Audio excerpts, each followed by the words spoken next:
This is Informer News, your voice of the people. Timeline is Sunday the 30th of June 2013. Welcome along my friends to another edition of Informer News. Coming up in this week's broadcast, what your governments are doing behind the scenes regarding the coming Nibiru event, plus retired Marine reveals hidden government secrets on Planet X Nibiru, and whistleblower and former US Army Colonel Robert Dean breaks his oath of secrecy to reveal details of highly classified NATO documents concerning UFOs. Okay, into this week's news. This first report originates from aliennews.org and was posted on the 10th of December 2011. There is near Dulce, New Mexico, an underground base of horror, William F. Hamilton, cosmic top secret. The local sheriff was there every night. UFOs observed in this area, precisely dismembered cattle were found. Hamilton's information on this base came from people who worked there, had been kidnapped there, who helped in the construction, and also of persons of intelligence. This is based on a genetic laboratory which links to Los Alamos, which also developed the atomic bomb. It was always an area of highest security level. There is an underground connection between Dulce, Los Alamos and Dreamland, another base in Nevada. There are genetic organisms, studies and comparisons between other intelligent races and species with respect to the human and extraterrestrial biological structure performed. Genetic engineering experiments are carried out on humans with the aim to create new breeds.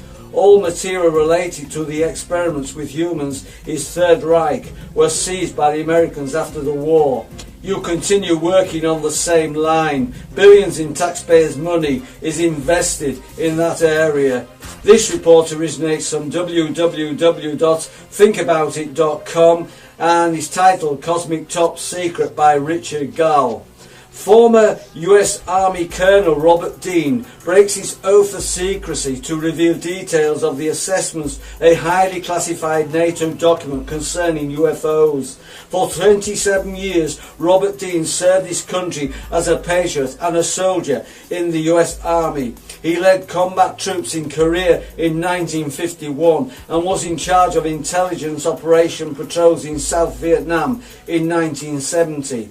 His long history in covert operations and intelligence gathering meant that Dean acquired a top secret security classification, and his expertise eventually earned him a prestigious job working for NATO at their supreme quarters of Allied Powers Europe, SHAPE, centre in Paris between 1963 and 1967. Dean's security classifications was then raised to Cosmic Top Secret, the highest NATO possessed. This enabled him to work in the Supreme Headquarter Operations Centre SHOC, which was effectively NATO's war room. It was while he was stationed here that Dean claimed he first discovered and read the assessments, a document which changed his life forever. The assessments, a hugely expensive black budget study commissioned by the US military, took 3 years to complete and involved 15 countries and numerous experts in many fields. When it was completed, it provided the authorities with the most thorough investigation into what was known about aliens and their involvement in human history. After retiring from the military, Dean became a full-time UFO researcher. He has lectured around the globe about the contents of the assessments and has continually warned the public that their democratic and constitutional rights are being flushed down the toilet because of the secrecy surrounding the UFO phenomena. How and when did you first hear about the assessment? When I arrived at SHAPE in 1963, my rank was Master Sergeant, and one of my duties was to sift through intelligence material from around the world. I had access to the war room, and it was here that I first began to hear rumours and gossip about a document known as the assessment. There were a lot of remarks and jokes because it was about UFOs. I discovered it had been commissioned in 1961, but it wasn't until 1964 that it was finally published and I managed to read it. Why was the assessment commissioned? In February 1961, 3 UFOs were tracked on radar entering Allied airspace. The event came so close to causing the US and Soviets to start firing at each other that Air Marshal Sir Thomas Pike, who was the Deputy Supreme Allied Commander in Europe, decided enough was enough. He went to his boss, General Lemnitzer, to ask permission to start an in-house study at SHAPE to determine what the origin of these objects might be. Pike was given permission to undertake the study by the Secretary General of NATO. For a while, each side thought the UFOs were some secret weapon belonging to the other side. But after detailed analysis, it became apparent that the technology involved was far beyond anything either NATO or the Soviets could possibly achieve. How did you actually manage to get your hands on it? I was working late in the war room and nothing much was happening, so we were sitting around drinking coffee. I was a little bored, so an Air Force controller walked over and pulled this document. It was about 1.5 inches, 3.75 centimetres thick. Out of the vault, he threw it down in front of me and said, "Here, read this. This'll wake you up." It didn't just wake me up, it completely changed my life. I've never been the same since. Did the assessment reveal the extraterrestrials' intentions? It stated that there was evidently some kind of plan or process unfolding, that the Earth and the entire human race is and has been the subject of an intensive ongoing survey by several ET civilizations. Evidence in the report showed that this extraterrestrial study had been going on for a very long time, possibly thousands of years, and that NATO and SHAPE policy dictated that the study of UFOs continue with as many resources as necessary being committed to the subject. What was the assessment's conclusion? It concluded that there apparently was not a threat from the aliens, and that in any case there was nothing that we could do to match them technologically. The assessment, subtitled "Of a Possible Military Threat to the Allied Forces of Europe," was around 450 pages long and also came from annexes and appendices which covered areas like meteorological and electromagnetic effects, as well as the predicted psychological and social effects that knowledge of ETs would have on the general population. Did the assessment mention how many different ET species were visiting us? They refer to 4 separate groups that they know of. There were incredible things happening, cases where UFOs would come down and land and beings would get out and make contact, speak in the person's language and invite people on board. There were different kinds. Some of them were little guys with green skin. Some looked like they had vertical pupils and skin like lizards. Some looked identical to human beings. It was this particular group that really seemed to worry the admirals and generals at NATO. Do you know if the number of known alien species has changed? When I retired in 1976, I still had my security clearance and I discovered we, the US military, knew of around 12. The latest I've been told from people I trust in the government is that there could be as many as 100. One type is said to look exactly like us, so that you could sit next to one in a restaurant and you would never know. Did you see any alien autopsy reports in the assessments? I saw photos and read a transcript of a commentary from a medical examiner who were conducting an autopsy on several alien bodies that had been recovered from a crash near Timmendorfenstadt in Germany in 1963 or 64. This thing was 30 meters in diameter and they discovered 12 little dudes in it. I saw photos of them loading the bodies on stretchers, little grey guys. All dead. There were photos of a British Army engineer battalion taking the disc apart. It came apart like a pie and they hauled away the pieces. What did the autopsy report reveal about the alien biology? They concluded that they had lung systems and could breathe our air. They had a circulatory system, although completely different to ours. There was no digestion system, no alimentary tracts, no rectum whatsoever, and they didn't appear to have any reproductive organs. What surprised the examiners most was the fact that they looked identical. They remarked that these guys seemed to have been cut from the same pattern, that maybe they were some kind of laboratory products. Has anyone else independently verified the existence of the assessment besides you? There have been other old boys like myself who have come forward and said Dean is telling the truth. I was there, I read it, including a retired Air Force 3-star general and a couple of admirals. Recently, a retired Soviet Major KGB, Olgan Kalgon, also confirmed the existence of the assessments in a lecture in the States. Did the Soviets carry out a study similar to the assessment? We found out later that they had their own study to determine if there was a threat to them.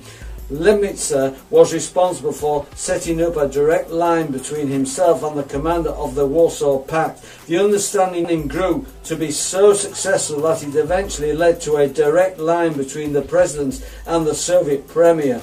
I'm sure the UFO situation eventually led to the end of the Cold War.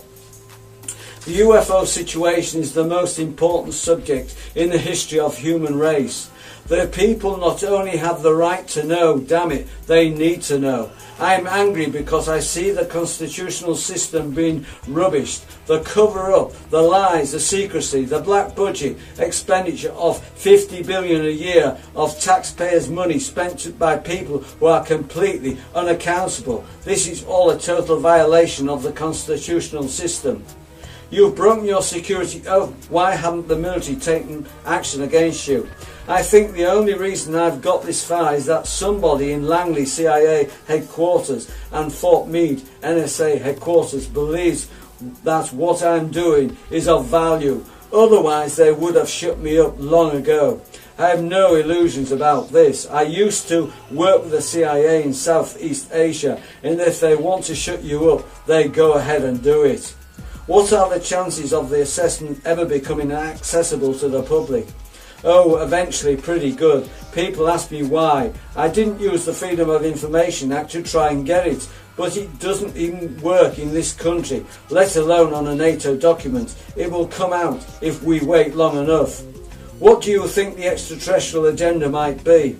I believe that several of the groups are working together. I suspect that the wave of recent sightings around the world are examples of deliberate exposure. I also think there have been thousands of civilizations like ours who simply haven't made it, who became extinct because of their own brutality and stupidity.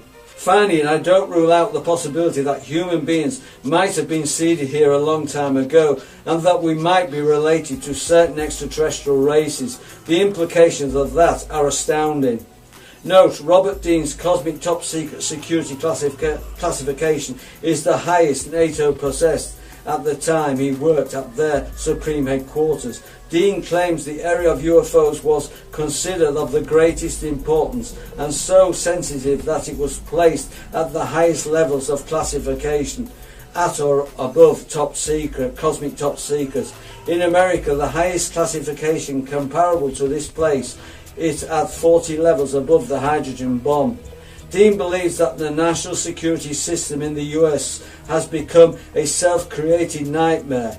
You can have the highest levels of classification in one particular area, and that will not allow you access to information in another area.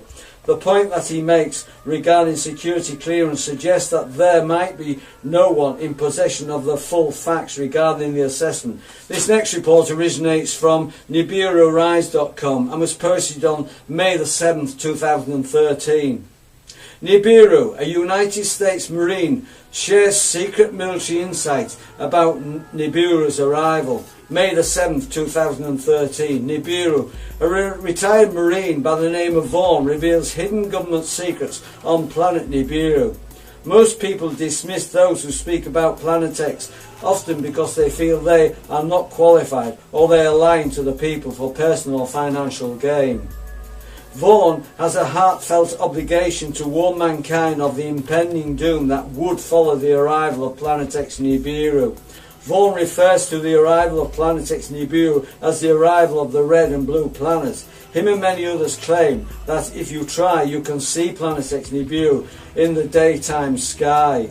Vaughn shows you actual proof, multiple videos and images of what appears to be a blue spear in the daytime sky. Another image shows another spherical object to the left of the sun. So one must ask, are these actual images of Planet X Nibiru, or are they lens flare and camera anomalies? But are these images linked to other events taking place around the world? According to Vaughan, there are a group of psychics and prophets who have predicted world events such as North Korea building its first nuclear weapon. They also claim that there is a series of events leading up to the arrival of Planet X Nibiru and that they are somehow all interconnected. There is another theory presented by Vaughan, and that is the connection between chemtrails and planet Nibiru. Vaughan proposes that Nibiru may in fact be the reason for governments around the world spraying these chemtrails in weird, strange patterns. It is according to Vaughan that Planet X Nibiru may in fact be increasing the temperature on planet Earth as it approaches, having some sort of strange reaction with the sun, and as it approaches it is only going to get worse. Vaughan also states that if the military-industrial complex wasn't spraying our skies with these chemtrails, the Earth's temperature would be at least 20 degrees hotter than it is now. One must ask, how is it humanity will survive such horrendous conditions on planet Earth if these theories are true? One thing is certain, something is going on. Planet Earth is being abused by governments around the world, and after they cause disaster after disaster, they attempt to blame it on humanity. And now for more questions answered regarding Planet X Nibiru. This information originates from zetatalk.com and was posted on the 1st of June 2013. The question I have is, Russia backing Sierra government in the coming war for selfish reasons? This will be because they are aware of Planet X, aka Nibiru, is coming, and with the information from the Zetas as to the flooding of central Russia, the government of Russia is planning a move to this safer region. While the elite would wish that the strong leaders and people of Russia to be washed away and thus wish to control the region prior to the crustal shift officially intended to as a brainstorming on rising Islamist political forces in the region, stretching from the Atlantic coast of Africa to the Gulf that is racked by popular protest and discontent. The conference offered Russian officials, academics and journalists an opportunity to drive home the notion that conservative Russian Orthodox Christians and Islamists share a common value system. In reaching out to the Islamists, Russia hopes to catch several flies in one fell swoop. It aligns itself with, despite differences over Syria, with a influence in the whole Middle East and North Africa. Russia is after friendly relations and productive cooperation with all countries in Africa. President Valadimir Putin said this is a message to the Addis Ababa summit, marking 50 years since the foundation of what is now the African Union. He also praised the Union's role in conflict management, peacekeeping and advanced social and economic developments across Africa. Everyone wants a good partnership with African countries because, as we have often stated, Africa will be above the waves in the aftermath. Temperate and relatively underpopulated, it also has oil reserves. The issue of AIDS and Ebola viruses is considered minor by those wanting to inundate Africa, as careful quarantine and hygiene is considered effective containment. In fact, these viruses are considered a scourge of the locals, a population reduction mechanism rather than a threat. European countries have a bond with South African countries. In the Middle East have a bond with Islamist countries. In northeast of Africa, and US oil interests have tried to make inroads along the Ivory Coast. By its firm partnership with Iran and Syria, Russia plans a firm handshake with Islamists throughout Africa. Could our friends to answer, is there any interaction between Russia and Ukraine in relation to the expected announcement about Planet X or about pole shift? What plans have the elites of Ukraine in relation to ordinary citizens? Disclosure of Planet X and pole shift. We have repeatedly mentioned that heads of state around the world were informed by Bush in the fall of 2003 about the near presence of Planet X. They were told at the time that no severe earth changes would result, and that since panic in the public was the largest concern, that this was a matter of utmost secrecy. Other than spreading rumours among families and friends and business associates, such officials' information was held close. Now that the announcement admitting the near president of Nibiru, aka Planet X, is planned and about to be implemented, negotiations between heads of state have reached a fever pitch.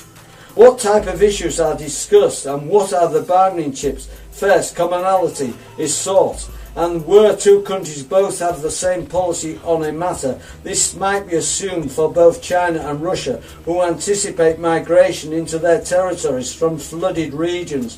For China, this is from the south, and for Russia from the west in Europe. But both want firm and well-protected borders. They agree to respect each other's borders, and thus troops do not need to be deployed along these shared borders. Second comes the use of bargaining chips, such as between France and the new government in Libya, which France assisted to be free of Gaddafi.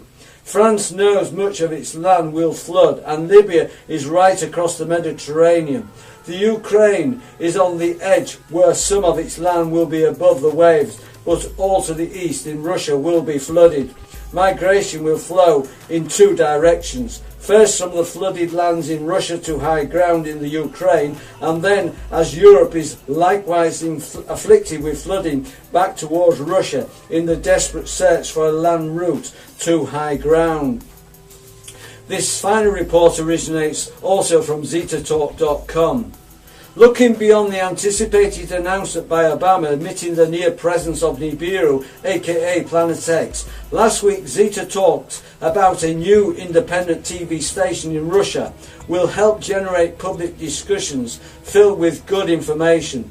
This week, RT.com has announced that Larry King will host a mold-breaking political talk show on RT from next month, speaking to both leading establishment figures such as the US President and those who are not afraid to go against the grain.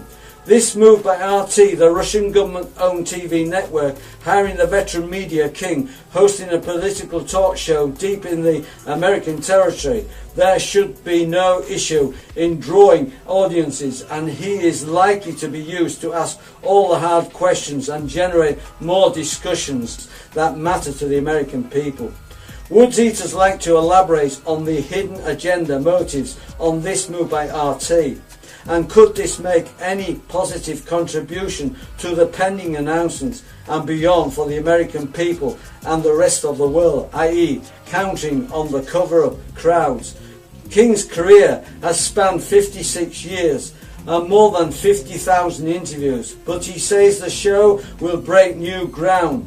The veteran broadcaster will not shy away from causing controversy or using his authority to give a chance to hear voices other medias ignore. Legendary American interviewer Larry King is joining Russian English language TV channel RT with a global reach of over 630 million people. RT will air the new show Politics with Larry King, produced by ORA TV in June, as well as Larry King Now, which was launched on Hula and Aura TV in July of 2012. The Moscow-based channel said in a statement, Russians have been free to hear about aliens and Nibiru on REN TV and TV3. Recently, a new public channel, OTR, was approved by Putin, completely independent from Russian political control by officials' decree. He stated that OTR will host discussions on how Russia will survive the flooding that will come with the pole shift, something politicians are expected to stonewall. Now RT, the English-Russian station, has joined the crowd. What is the nexus between the purely Russian station and RT, which has a clear link to English-speaking countries via RT? Larry King is likewise an American product, well known to the US and well known internationally.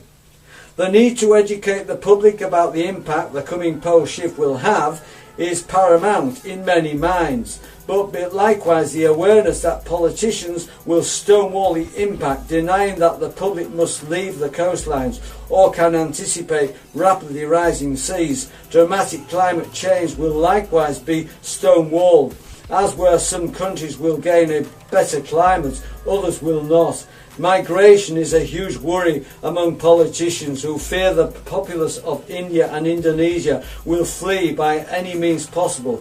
How to simultaneously educate the public with a Zeta Talk message, which the political elite of the world fear is more accurate than not, while they're preventing the panic and rioting. Larry King is expected to challenge politicians from Russia and the US with frank questions on his new show. If the politicians wave aside questions about the accuracy of Zeta Talk predictions, geological evidence of past cataclysm and current trends, they will at least have heard what the politicians are refusing to address. This allows the public to do their own research. The public will be educated by this process.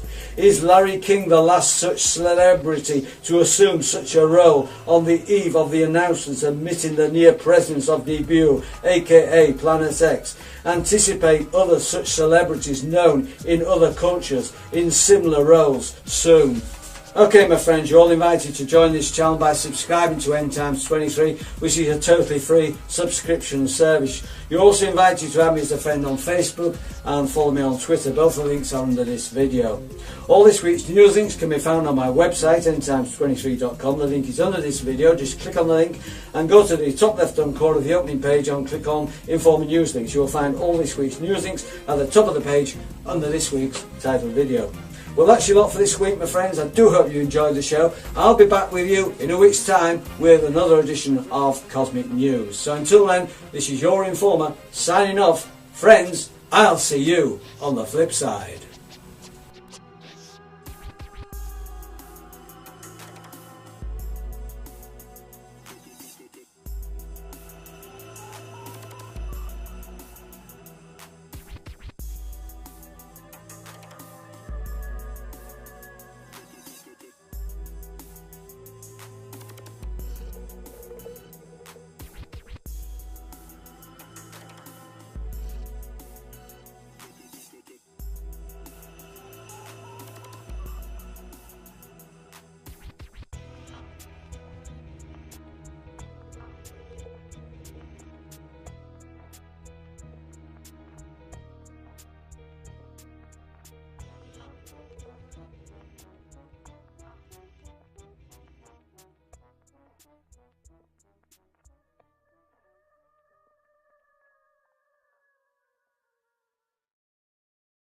By Richard Gall. Former US Army Colonel Robert Dean breaks his oath of secrecy to reveal details of the assessments a highly classified NATO document concerning UFOs. For 27 years, Robert Dean served his country as a patriot and a soldier in the US Army. He led combat troops in Korea in 1951 and was in charge of intelligence operation patrols in South Vietnam in 1970. His long history in covert operations and intelligence gathering meant that Dean acquired a top secret security classification, and his expertise eventually earned him a prestigious job working for NATO at their supreme quarters of Allied Powers Europe, SHAPE Centre in Paris between 1960. Former US Army Colonel Robert Dean breaks his oath of secrecy to reveal details of highly classified NATO documents concerning UFOs. Okay, into this week's news. This first report originates from aliennews.org and was posted on the 10th of December 2011. There is near Dulce, New Mexico, an underground base of horror, William F. Hamilton, cosmic top secret. The local sheriff was there every night. UFOs observed in this area, precisely dismembered cattle were found. Hamilton's information on this base came from people who worked there, had been kidnapped there, who helped in the construction, and also of persons of intelligence. This is based on a genetic laboratory which links to Los Alamos, which also developed the atomic bomb. It was always an area of highest security level. There is an underground connection between Dulce, Los Alamos and Dreamland, another base in Nevada. There are genetic organisms, studies and comparisons between other intelligent races and species with respect to the human and extraterrestrial biological structure performed. Genetic engineering experiments are carried out on humans with the aim to create new breeds. all material related to the experiments with humans, his Third Reich, were seized by the Americans after the war. You continue working on the same line. Billions in taxpayers' money is invested in that area. This report originates from www.thinkaboutit.com and is titled Cosmic Top Secret 1963 and 1967. Dean's security classifications was then raised to Cosmic Top Secret, the highest NATO possessed. This enabled him to work in the Supreme Headquarter Operations Centre SHOC, which was effectively NATO's war room. It was while he was stationed here that Dean claimed he first discovered and read the assessments, a document which changed his life forever. The assessments, a hugely expensive black budget study commissioned by the US military, took 3 years to complete and involved 15 countries and numerous experts in many fields. When it was completed, it provided the authorities with the most thorough investigation into what was known about aliens and their involvement in human history.